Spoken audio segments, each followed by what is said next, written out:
Halo semuanya. Nah, kali ini kita membahas tentang apa sih fungsi mempelajari materi fonologi. Kalau di bahasa Inggris kita sebut dengan phonology.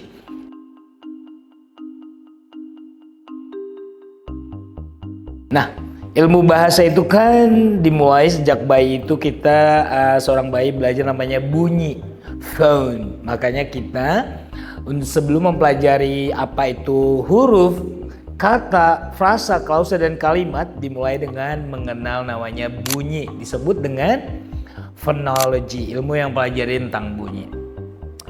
Uniknya nih, kenapa sih sampai sekarang ilmu fonologi itu masih kita pelajari? Nah, di dunia bahasa ada lambang-lambang yang memang satu bunyi itu ada lambangnya, disebut dengan ilmu fonetik.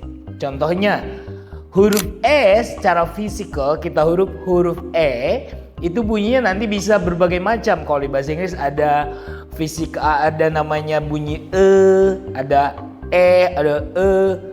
Jadi ada berbagai. Nah, 3 bunyi yang tadi itu ada bentuknya, disebut dengan phonetic symbol. Nah, dari simbol-simbol inilah kita mempelajari sebenarnya bagaimana pengucapan sebuah kata. Contohnya nih, bahasa yang berbentuk kanji atau hiragana, bahasa Jepang. Bagaimana seluruh orang ketika melihat contohnya anata no namae wa nan desu ka ditulis dengan huruf hiragana, semua orang nanti di semua negara akan tetap bunyinya membaca itu anata no namae wa nan desu ka.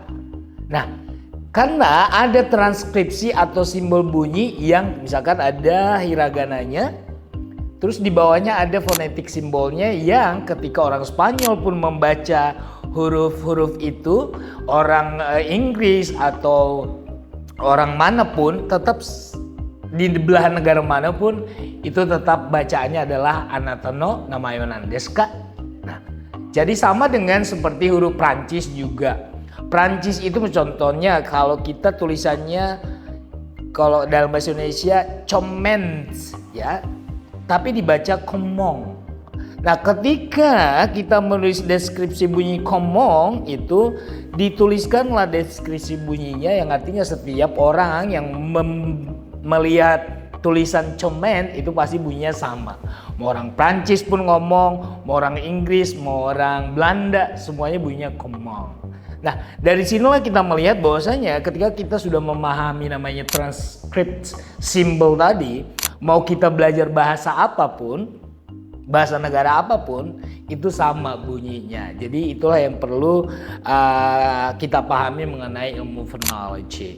Jadi khususnya huruf-huruf seperti bahasa Cina, Jepang yang memang dia pakai, kalau kita bilang ada kanjinya, ada lambang-lambangnya lah.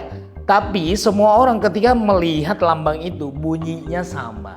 Karena ada deskripsi atau transkripsi simbolnya di bawahnya ditaruh. Nah, itulah fungsinya kita mempelajari transkripsi simbol di ilmu bahasa phonology. Sekian dari saya, semoga ilmu ini bermanfaat untuk kita semua. Bye-bye.